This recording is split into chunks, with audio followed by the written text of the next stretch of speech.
Quero convidar você para meditarmos na palavra antes de passarmos ao serviço dos elementos da ceia. E se você puder ficar comigo sobre seus pés para lermos a palavra, eu queria ler a oração sacerdotal de Jesus em João capítulo 17. Podemos ler juntos? João 17.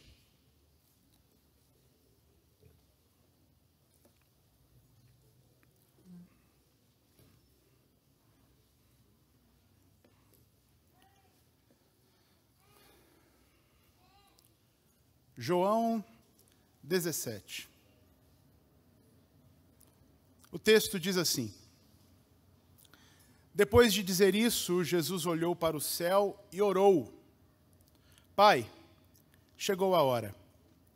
Glorifica o teu Filho para que o teu Filho te glorifique, pois lhe deste autoridade sobre toda a humanidade para que conceda a vida eterna a todos os que lhe deste. Esta é a vida eterna, que te conheçam o único Deus verdadeiro e a Jesus Cristo a quem enviaste.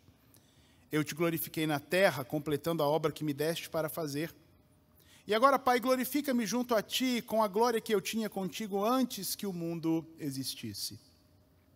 Eu revelei o teu nome àqueles que do mundo me deste. Eles eram teus, tu os deste a mim e eles têm obedecido a tua palavra. Agora eles sabem que tudo que me deste vem de ti, pois eu lhes transmiti as palavras que me deste e eles as aceitaram. Eles reconheceram de fato que vim de ti e creram que me enviaste. Eu rogo por eles. Não estou rogando pelo mundo, mas por aqueles que me deste, pois são teus. Tudo que tenho é teu e tudo que tens é meu, e eu tenho sido glorificado por meio deles.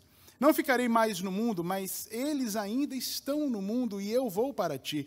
Pai Santo, protege-os em teu nome, o nome que me deste, para que sejam um, assim como somos um.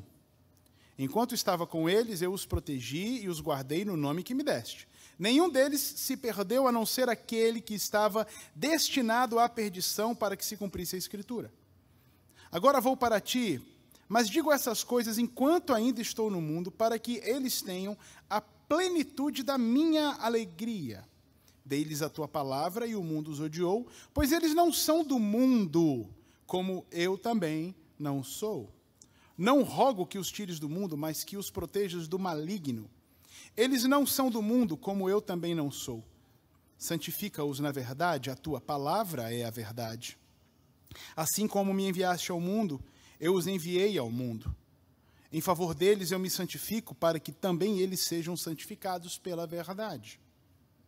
Minha oração não é apenas por eles. Rogo também por aqueles que crerão em mim, por meio da mensagem deles, para que todos sejam um, Pai, como tu estás em mim e eu em ti. Que eles também sejam em nós, para que o mundo creia que tu me enviaste. Dei-lhes a glória que me deste, para que eles sejam um, assim como nós somos um, eu neles e tu em mim. Que eles sejam levados à plena unidade, para que o mundo saiba que tu me enviaste e os amaste como igualmente me amaste.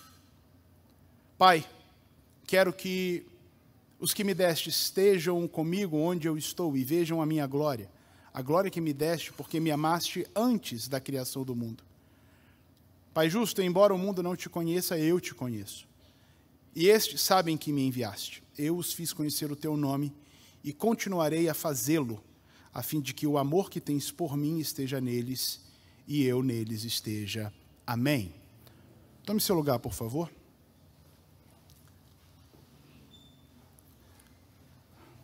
João narra essa oração de Jesus depois das instruções que ele deu aos seus discípulos no dia da ceia. Então, Jesus tem uma longa conversa com os seus discípulos, que João se ocupa em escrever uma boa parte dela nos capítulos 13, 14, 15 e 16. E encerra essa sessão com Jesus orando, Jesus fazendo uma oração. E é interessante perceber nessa oração de Jesus a sua atenção, a atenção que ele deu para a unidade daqueles que ele havia alcançado. Essa questão da unidade entre nós, ela precisa ser reforçada.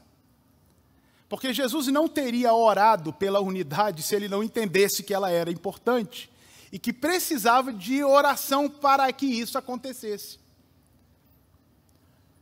Meus amados irmãos, os que estão aqui presencial e os que estão assistindo logo em seguida, hoje é dia 2 de outubro de 2022, dia de eleição, mas amanhã é dia 3 e o reino de Deus continua.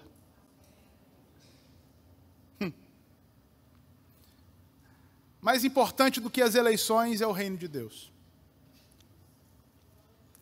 Mais importante do que a unidade da escolha do voto é a unidade em torno do evangelho do nosso Senhor Jesus Cristo. E eu olho Jesus falando sobre isso aqui nessa oração e eu fico impressionado, né, como que ele diz no verso 9, né, não estou rogando pelo mundo. Jesus não está orando pela nação de Israel, Jesus não está orando pela queda do Império Romano, Jesus não está orando pelo mundo, não estou orando pelo mundo, ponto. E durma com esse barulho e goste disso ou não, Jesus não está orando pelo mundo. Mas ele diz, eu estou orando por aqueles que me deste, pois são teus. O importante para Jesus não é qual o resultado das urnas. O importante para Jesus é que a igreja dele esteja unida. Eu vou falar de novo. O importante para Jesus não é o resultado das urnas. O importante para Jesus é que a sua igreja esteja unida.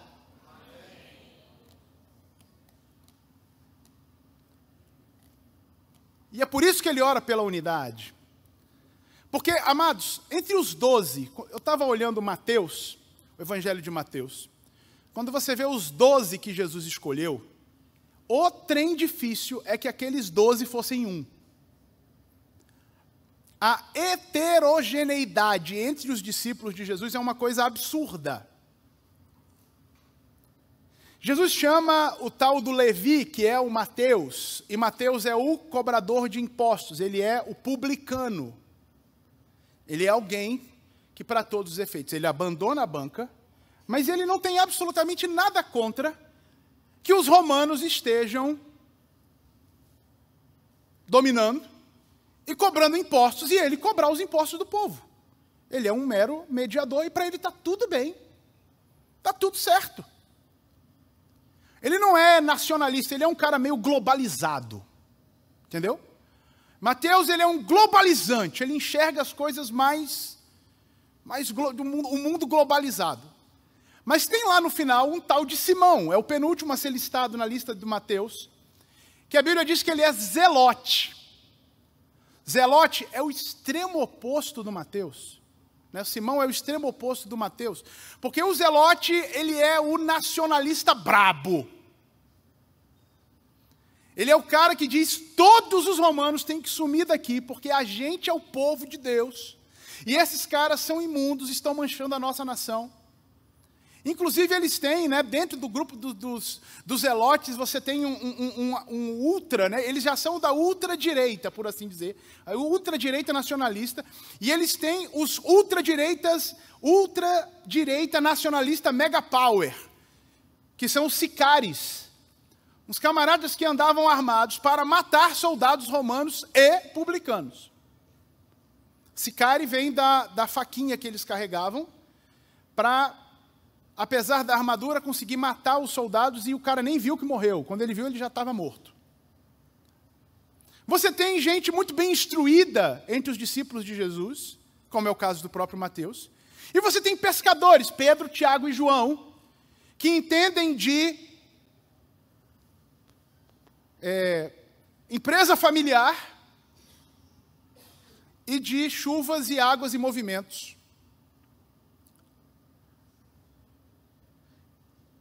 E Jesus caminha com esses caras durante 3 anos. E no final de 3 anos ele tem que chegar diante do pai e fala: Pai, que eles sejam um. Eles têm que ser um. 3 anos de caminhada, os 12 com Jesus, e eles ainda não eram um. Jesus ainda tem que orar para que eles sejam um. E depois deles, que a gente fosse um, porque Jesus entende como nós somos diferentes na nossa forma de pensar. Como que nós percebemos as coisas diferentes, mas no nosso coração não existe esse, ou pelo menos, eu vou dizer da esmagadora maioria, ninguém aqui, por exemplo, quer o mal do Brasil. Ou tem alguém aqui que quer ver o Brasil explodir? Não, não tem ninguém aqui que quer ver o Brasil explodir. Mas a gente percebe que para o Brasil as coisas podem ser diferentes de uma forma A, de uma forma B ou de forma C. E ninguém quer ver o Brasil explodir. E Deus entende isso. E é por isso que Jesus diz: eu não estou orando pelo Brasil. Eu estou orando pela minha igreja, porque no meio dela tem os nacionalistas, no meio dela tem os zelotes, no meio dela tem os pescadores, no meio dela tem os professores universitários, no meio dela tem gente de todo tipo, e esse povo precisa ser um.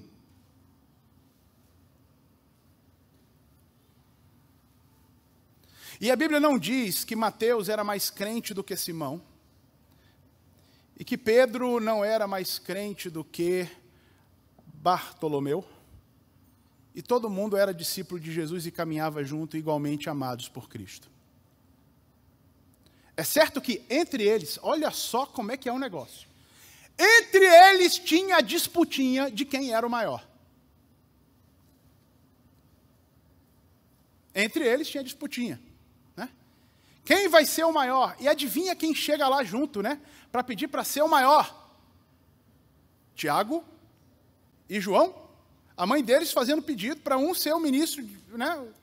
O ministro da Economia e o outro ministro da Defesa.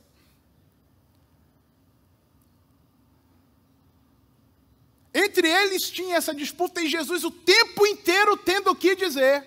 Não funciona assim no reino. E é muito legal você ver a hora que Jesus ainda repreende Pedro e diz para ele assim: quando você se converter, eita, né? Eita, calma, Senhor. Pois é. Amados, nós precisamos entender que não é sobre isso aí, tudo que está acontecendo é sobre o reino de Deus. Jesus quer uma igreja que entenda que Ele veio a este mundo, deu-se para trazer salvação à humanidade e confiou essa mensagem para a igreja e que é isso que precisa ir para frente. Com todas as nossas paixões, com todos os nossos entendimentos, com todos os nossos até achismos, e com toda a nossa pesquisa, e com todo o nosso arcabouço de conhecimento, o que Jesus quer para a igreja é que ela se levante e vai pregar o evangelho. E se a gente está fazendo outra coisa, a gente está fazendo coisa errada. E dorme com esse barulho. E é simples assim. Pelo menos é o que a Bíblia diz. E eu gosto de ver isso porque quando a gente olha ali na frente no livro dos Atos dos Apóstolos, você vai ver, eu listei 3 momentos, eu pensei em 3 momentos em que você vê a igreja unida, apesar de toda a diferença. Atos 2:42, que tem sido o tema que a gente está usando aqui. É bonito ver que ele começa assim: e os crentes, e eles perseveravam, primeiro, na doutrina dos apóstolos. Quantas doutrinas? Quantas doutrinas? Uma doutrina. Eram 11 agora, e depois entrou o tal do Matias.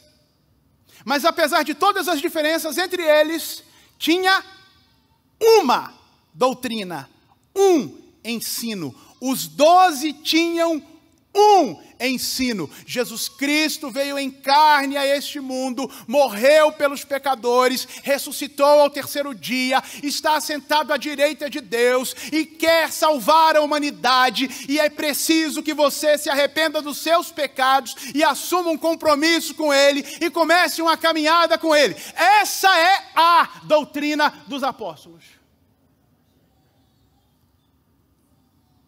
Mas ele é... mas ela é... Mas é uma doutrina.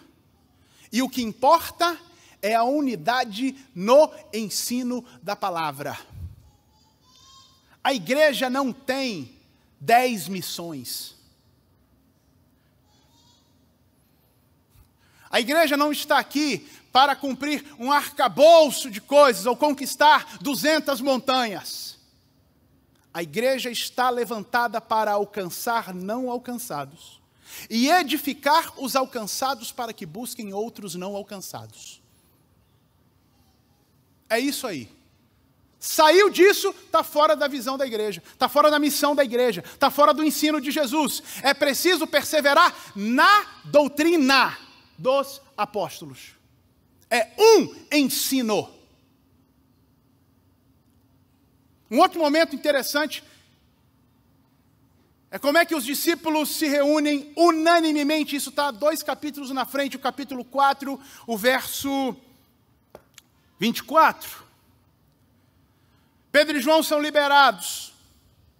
Eles estavam presos, são liberados, se reúnem com os seus irmãos, se reúnem com a liderança, contam o que aconteceu e a Bíblia diz que eles unanimemente levantam a sua voz para buscar de Deus uma única coisa. Quiser ler lá, a partir do verso 24. Senhor, os príncipes se levantaram, isso estava profetizado, né? Está tudo desse jeito mesmo, a gente sabe, eles fizeram, aconteceram, é um bando de arrogante, é isso mesmo. Mas, Senhor, nós não temos aqui uma lista de pedidos, nós temos um pedido. Unanimemente, nós temos um pedido. Dá-nos condições de continuar testemunhando apesar das ameaças deles. Não existe uma oração fecha o sinédrio. Não existe uma oração derruba o Império Romano. Não existe uma oração faz acontecer. Não. A oração é uma. Que a gente tenha coragem, peito aberto para continuar testemunhando, porque é isso que importa para o Senhor, é isso que importa para a gente. Meu Deus. Terceiro momento. Capítulo 15 de Atos a igreja está passando agora por um momento da doutrina. E agora como é que vai ser na doutrina? E a Bíblia diz que tem uma galera que veio, né, uns que se converteram do partido dos fariseus. Para você ficar em paz com o seu coração, o fariseu também se converte. Eu disse que fariseu também se converte, embora que continue a pensar como fariseu. Porque ele está sendo trabalhado. O fariseu está sendo trabalhado, o fariseu está entre os que creem. E naquele momento os fariseus estão dizendo assim dentro da igreja, é necessário que os novos convertidos, aí no meio gentílico, que eles se circuncidem, e a disputa fica quente dentro da igreja, e aí, né, o pessoal começa a trazer, fala Paulo e Barnabé, fala Pedro, fala todo mundo, aí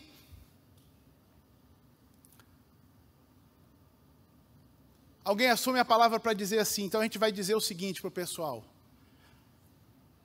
Olha que coisa linda. Pareceu bem ao Espírito Santo e a nós. Ou seja, a gente tem unidade para ouvir a voz do Espírito.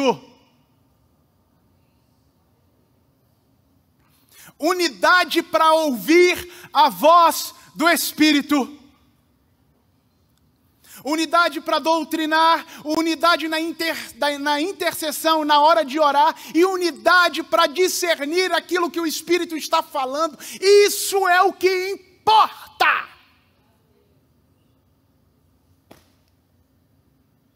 E é isso que fez a igreja caminhar e chegar em 2022.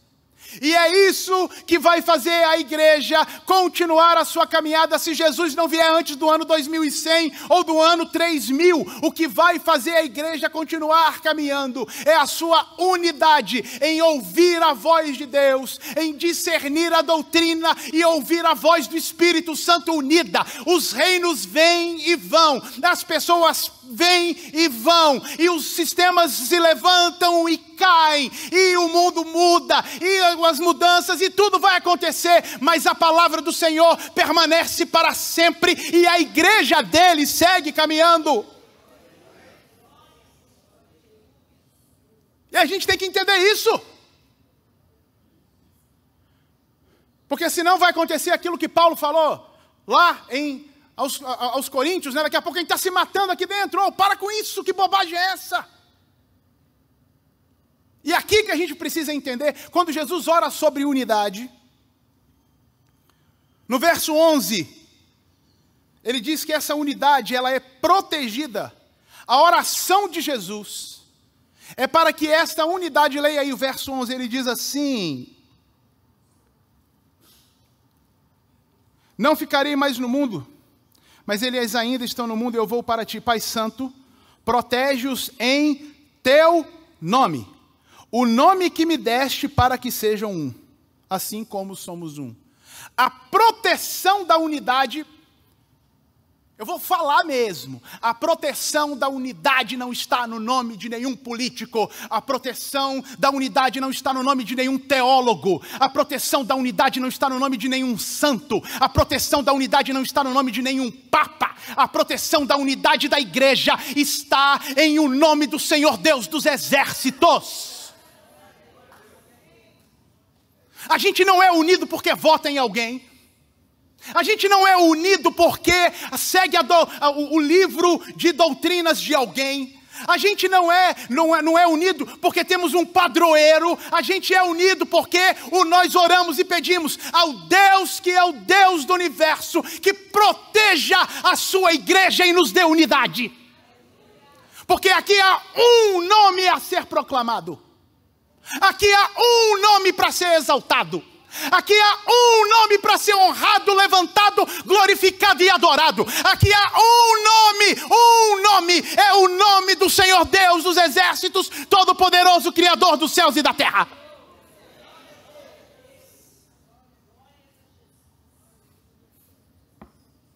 Protege-os em teu nome. Meu Deus! Quando foi que a gente começou a acreditar que algum nome pode dar proteção para a igreja? Outro além do nome do nosso Deus? Jesus disse: eu edificarei a minha igreja. Eu edificarei a minha igreja. Sobre a declaração de que Ele é o escolhido, o Messias, o Filho do Deus vivo, como nós cantamos aqui. Ele diz: eu edificarei a minha igreja sobre isso, e as portas do inferno não prevalecerão contra ela. Desde quando que a gente começou a acreditar que o nome de quem quer que seja ia derrubar a porta do inferno no seu nome de Jesus? Me ajuda! O sangue de Jesus tem poder.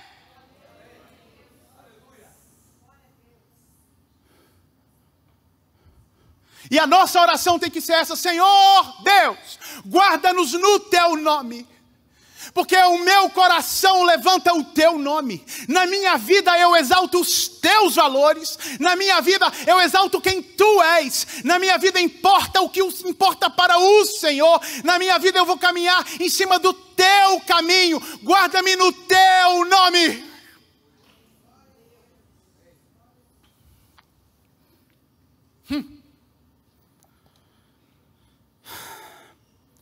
A unidade é preservada, ela é cuidada.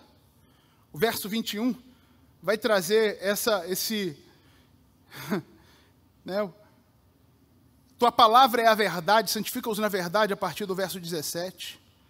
Tua palavra é a verdade. Jesus diz: em favor deles eu me santifico, para que eles também sejam santificados pela verdade. Minha oração é por esses que estão chegando, para que eles sejam um. O que cuida da unidade da igreja, o que nutre a unidade da igreja, é a santidade proveniente da verdade, e a verdade é a palavra.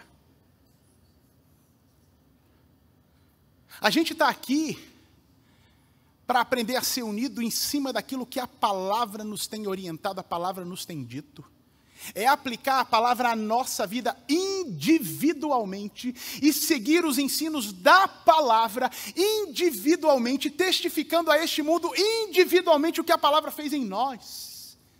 Quando cada um de nós faz isso, então há unidade no meio da igreja, porque o que cuida da unidade é a santidade proveniente da verdade, que é a palavra.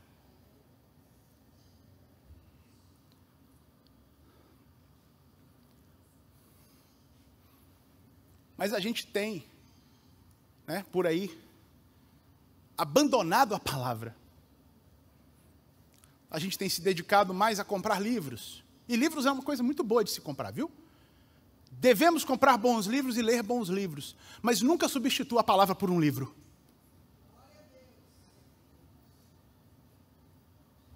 Nunca substitua a palavra por um livro. Se você tiver que escolher entre ler um livro e ler a palavra, leia a palavra. Porque é a palavra que vai mudar a sua vida. Quer ler um bom livro? Leia. Leia mesmo. Separe o tempo para ler o livro. Mas tenha certeza de que você também separou um tempo para ler a palavra. Nós não vivemos de ideologias escritas, de doutrinas que são colocadas por aí. Haja doutrina nova para mexer no meio da igreja e derrubar a gente. E eu vou falar sobre isso mais na frente, daqui a alguns domingos eu vou falar sobre isso. Existem duas mentiras plantadas já há alguns anos no seio da igreja que estão nos trazendo essa discórdia. Porque a gente está fugindo daqui. Queridos, nós não vivemos de ideologias, nós não vivemos de tratados teológicos, nós vivemos da palavra. A palavra de Deus é a verdade, é aqui que a gente deve andar. Porque quando eu leio um livro, você lê um livro, eu tenho uma ideologia, você tem outra ideologia, você tem um padroeiro, eu tenho outro padroeiro, a gente vai dividir. Ah, vai. E a gente começa a seguir cada um o seu caminho, e a santidade desce para o ralo. A santidade, ela é preservada, a unidade, ela é preservada pela santidade que provém da verdade, e a verdade é a palavra. Por isso que nós somos essa sequência de gerações guiadas pela Bíblia e pelo Espírito Santo, e devemos continuar assim. É isso que vai nos garantir unidade, igreja. E a gente precisa continuar unido. E finalmente ele vai dizer que o que impulsiona a unidade, nós temos o que protege. O que protege a unidade é o nome. O que cuida da unidade é a santidade proveniente da verdade. E o que impulsiona a unidade é a glória. A glória de Deus. Verso 22, ele vai dizer: dei-lhes a glória que me deste, para que sejam um, assim como nós somos um. A glória de Deus se manifesta em nós. Eu vou dizer de novo. A glória de Deus se manifesta em nós. E talvez você não goste do que eu vou dizer aqui, então eu vou até usar os nomes bíblicos. A glória de Deus se manifesta em Mateus o publicano, e a glória de Deus se manifesta em Simão o zelote. E foi Jesus quem disse. E a gente não está autorizado aqui a dizer que ninguém deixou de ser crente. A gente aqui não está autorizado a dizer que ninguém está indo para o inferno por causa de ideologia A ou B, porque a glória quem dá é Ele, não é você e não sou eu. Engole isso seco, porque é assim que tem que ser mesmo, porque é a palavra.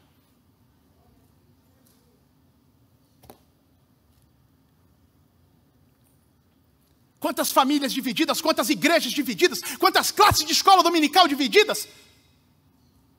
Porque a gente começou a dizer Que fulaninho não tem a glória de Deus. A minha ajuda, quem é você para dizer isso? É Jesus que deu a glória para Simão, o Zelote. Foi Jesus quem deu a glória para Mateus, o publicano. Foi Jesus quem deu a glória para Pedro, o pescador e impulsivo. Foi Jesus quem deu a glória para Natanael, o israelita em quem não havia dolo. Foi Jesus quem deu a glória para todo mundo. E ninguém tinha nada a ver com a glória que ele deu para o outro.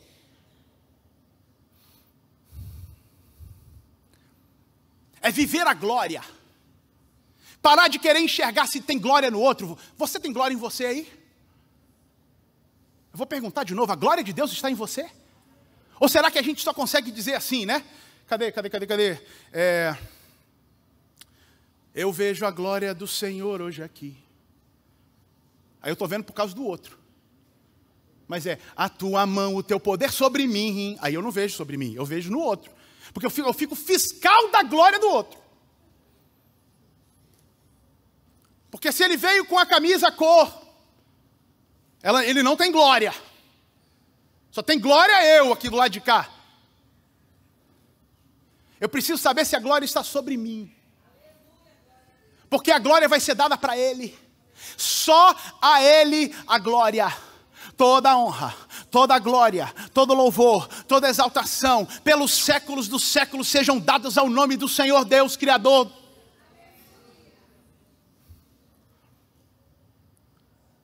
Eu preciso da glória. A glória agindo em mim, a glória que age em você, nos leva a caminhar juntos e a fazer mais para manifestar a glória dele lá para fora. Porque a glória veio dele.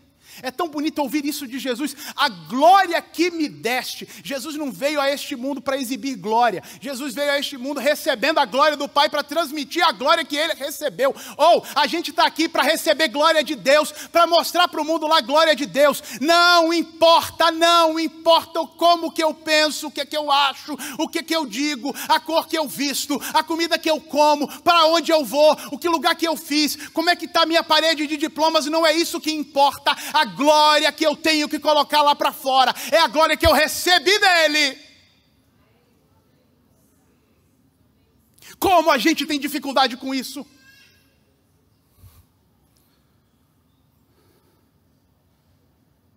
O que nos impulsiona a unidade é me transmitir a glória de Deus. Eu quero convidar você, irmão, a partir de hoje, dia 2 de outubro, se você ainda não votou, quando você for votar, que você leve nos seus olhos e no seu coração a glória de Deus e não a glória de mais ninguém. E que amanhã, dia 3, quando você acordar, e tem muita gente que vai acordar chateada porque o seu candidato, seja a presidência, seja o Senado, seja o governo, seja a deputado, enfim, o seu candidato, a pessoa não foi eleito, que pena, que triste. O coração vai ficar mais triste, mas tudo bem, a glória de Deus continua valendo, porque ele continua sentado no trono. Deus é Deus de geração em geração e vai continuar lá.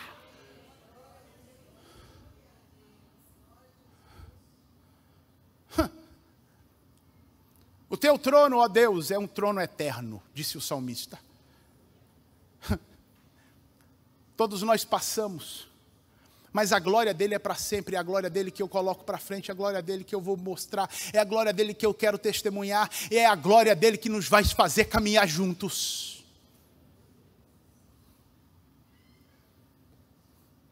E a gente vai tomar ceia pensando nisso. A gente vai tomar ceia, a gente vai participar da ceia, lembrando que a unidade é protegida pelo nome do Senhor. Então nós vamos glorificar o nome do Senhor. Que a santidade é cuidada pela santidade, então a gente vai andar em santidade proveniente da verdade, que é a palavra. Que a santidade é impulsionada pela glória, então a gente vai transmitir a glória que veio de Deus. É isso que realmente importa. Essa é a oração de Jesus.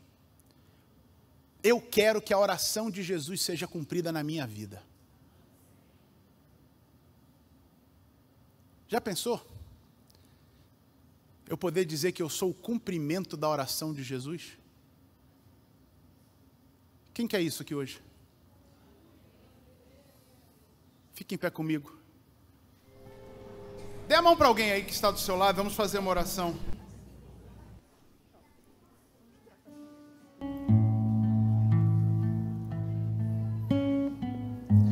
nós te pedimos, nesse culto de ceia, em que celebramos a salvação que foi entregue a nós, ou nos presenteada de forma equânime, nós queremos te pedir, guarda-nos em teu nome, para que sejamos um.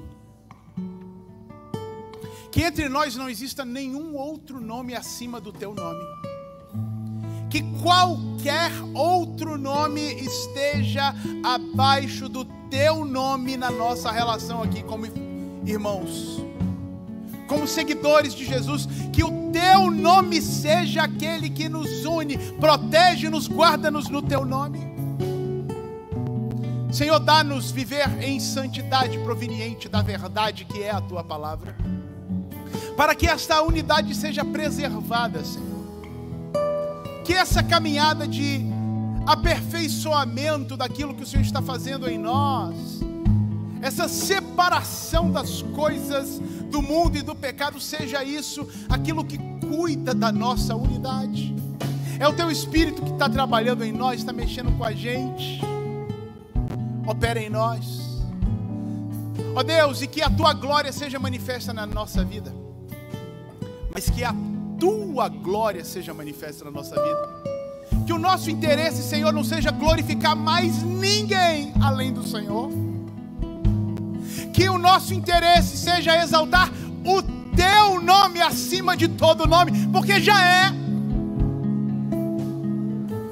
Que a tua glória, Senhor, os teus feitos sejam revelados para essa geração. Ó Deus, que os teus atos poderosos e de salvação sejam exaltados entre nós, e que a gente leve isso para frente. Ó Deus, que vivamos unidos nessa salvação que o Senhor nos deu, para a glória do teu nome. Que ao participarmos da ceia hoje, Senhor, no nosso coração esteja essa leveza, no nosso coração esteja essa tranquilidade, de que nós somos um em Ti, para a Tua glória, em nome de Jesus. Amém, amém, e amém, e amém, e amém, e glória a Deus.